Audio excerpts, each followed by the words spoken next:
Shqipëria voton nesër në 11 maj, kurse sot sipas kodit zgjedhor është heshtje zgjedhore. Sot në Lushnjë, pas një muaji me shumë aktivitete elektorale, situata është e qetë, si një fundjavë zakonshme pranvere, me fëmijët dhe të moshuarit që luajnë në park dhe njerëzit që vazhdojnë aktivitetet e tyre të përditshme. Por pavarësisht heshtjes elektorale nga subjektet politike, votimi ditës së nesërme është tema kryesore e bisedave të qytetarëve lushnjar. Partia Demokratike dhe Partia Socialiste mbyllën fushatën mbrëmjen e të premtes me mitingjet e tyre të fundit, socialistët te Parku Olimpik dhe demokratët te Bulevardi i Ri. Mbrëmudhanë edhe mesazhet e fundit politike votuesve. Edi Rama me kartën e antarësimit të Shqipërisë në Bashkimin Evropian, kurse Sali Berisha me programin ku premtohen rritja e pagave dhe pensioneve. Kodi zgjedhor i Republikës së Shqipërisë në nenin 77 përcakton qartë periudhën e heshtjes zgjedhore dhe kufizimet që lidhen me të.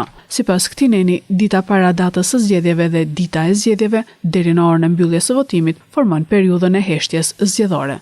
Gjatë kësaj periudhe ndalohet çdo aktivitet fushate zgjedhore, përfshirë zhvillimin e mitingjeve, aktivitete të tjera zgjedhore dhe shpërndarjen e materialeve propagandistike nga subjektet zgjedhore.